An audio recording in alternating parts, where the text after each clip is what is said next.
जनसंवाद न्यूज, सत्य आणि विश्वासाची बातमी। कानात हेडफोन घालून रेल्वे रूळ ओलांडताना रेल्वेच्या धडकेत महिलेचा मृत्यू झाला, तर या महिलेला वाचवायला गेलेल्या तिच्या सहकारी तरुणानेही यात जीव गमावलाय। अंबरनाथच्या मोरिवली गावाजवळ ही घटना घडली। अंबरनाथच्या मोरिवली गावात राहणाऱ्या 45 वर्षीय वैशाली सुनील धोत्रे आणि महालक्ष्मी नगरमध्ये राहणारा 29 वर्षीय आतिश रमेश आंबेकर हे दोघे अंबरनाथच्या आनंदनगर MIDCत एकाच कंपनीत कामाला होते। रविवारी 20 जुलै रोजी सायंकाळी 7:30 वाजता ते कंपनीतून घरी जाण्यासाठी निघाले। यावेळी आतिश हा वैशाली यांना सोडण्यासाठी बिकॅबिन रोडवरील मोरिवली गावाजवळ गेला।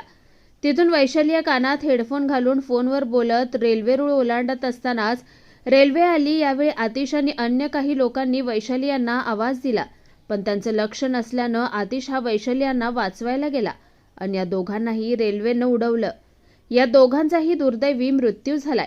आतिशाच्या दोन्ही मोठ्या बहिणींची लग्न झालेली असून तो त्याच्या वृद्ध आईवडिलांचा एकमेव आधार होता। त्याच्या अशा अकाली मृत्यूनं आईवडिलांवर दुःखाचा डोंगर कोसळलाय। तर दुसरीकडे वैशाली यांना एक मुलगी आणि 22 वर्षाचा मुलगा असून त्यांचे पती रिक्षा चालक आहेत। यंदा मुलीचं लग्न करण्याची तयारी त्यांचं कुटुंब करत होतं। अशातच त्यांचा मृत्यू झाल्यानं कुटुंबाचा आधार हरपलाय। दरम्यान या घटनेनंतर मोरिवली गाव ते बिकॅबिन रोड असा पादचारी पूल उभारण्याची मागणी पुन्हा होऊ लागली आहे। मोरिवली गावचे माजी नगरसेवक नंदकुमार भागवत यांनी या पादचारी पुलासह बाजूला उड्डाण पूल उभारावा अशी मागणी अनेकदा केली आहे। मात्र रेल्वे प्रशासन आणखी किती बळी गेल्यावर याकडे लक्ष देणार असा सवाल त्यांनी विचारलाय। कानात हेडफोन घालून रेल्वे रूळ ओलांडता असल्याने वैशाली यांचा जीव गेला आणि त्यांना वाचवताना अतिशय जीवाला मुकला। मात्र या घटनेनंतर भविष्यात अशा दुर्घटना होऊ नये यासाठी रेल्वे प्रशासनाने वेळीच उपाययोजना करणं गरजेचं आहे। माझा भाऊ एक माणुसकीच्या नात्याने मदत करत असताना तो त्या बाईला सोडवायला ट्रॅकच्या इथे गेला। तिला वाचवता त्यांनी स्वतःचाही जीव गमावला।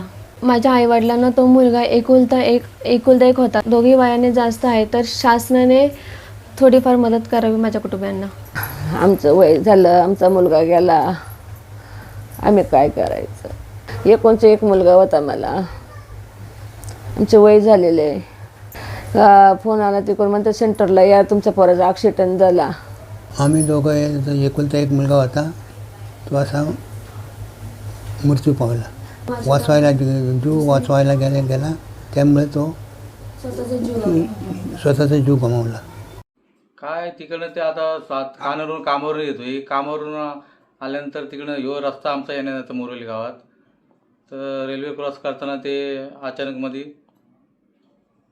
काय फोनवर बोलत होती, फोनवर येतं तर ते काय केलं ना, अचानकमध्ये ते अकस्मित झालं त्यांचं। माझी मागणी तर बरेच वर्षापासून आहे आणि तो आमच्या मोरिवली गावातून पूर्व पश्चिम जोडा ब्रिज सँक्शन झालेला आहे। आम्ही त्याचं एस्टिमेट पण नगरपालिकेने रेल्वेच्या हेड ऑफिसला पाठवलं आहे। आता 8 दिवसापूर्वीच आम्ही आमच्या खासदारांना पण एक निवेदन दिलं की तो पतिचारी पूल नाही, तो हायवे ब्रिज आहे, तो ब्रिज जर झालं तर आमच्या गावातलं जे आता ॲक्सिडेंट होतं रेल्वेचे ते बंद होतील आणि ब्रिज होणं एक काढायची गरज आहे आमच्या मोरिवली गाव आणि ईस्ट आणि वेस्ट। त्यामुळे गावातले जे पायी जाणारे लोक आहेत, इथून आनंदनगर, भेंडीपाडा, बोवापाडा, विमको नाका, इथून लोक कामासाठी पायी जातात।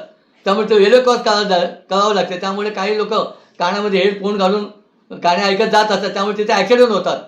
तर आता प्रशासनाने हा ब्रिज लवकर करावा ही आमच्या ग्रामस्थांची आणि माझी स्वतःची मागणी आहे। अंबरनाथ पार्ले गांव में खुल चुका है एक ऐसा प्रीमियम रेस्टोरेंट जहां आपको मिलता है डिलीशियस फूड, साथ एक कॉजी इंटीरियर का आनंद। Welcome to Noon to Moon. हर कॉर्नर आपको अपने एक अलग वर्ल्ड में ले जा सकता है। फैमिली मीटअप्स, गैदरिंग्स या अपने special dinner, non veg to veg, इनके मेन्यू में आपको हर तरह के डिलीशियस मिलते रहेंगे। इसलिए स्पेशल सिंधी डिशेस, जहाँ आपको मिलेगा एक वाइड वेराइटी ऑफ डिशेस, हर एक टेस्ट बर्ड को सॅटिस्फाय कर सके। जनसंवाद न्यूज, सत्य आणि विश्वासाची बातमी। आजच सबस्क्राईब करून बेल आयकॉनला क्लिक करा आणि पहा ताज्या घडामोडींचा अचूक अंदाज आपल्या मोबाईलवर।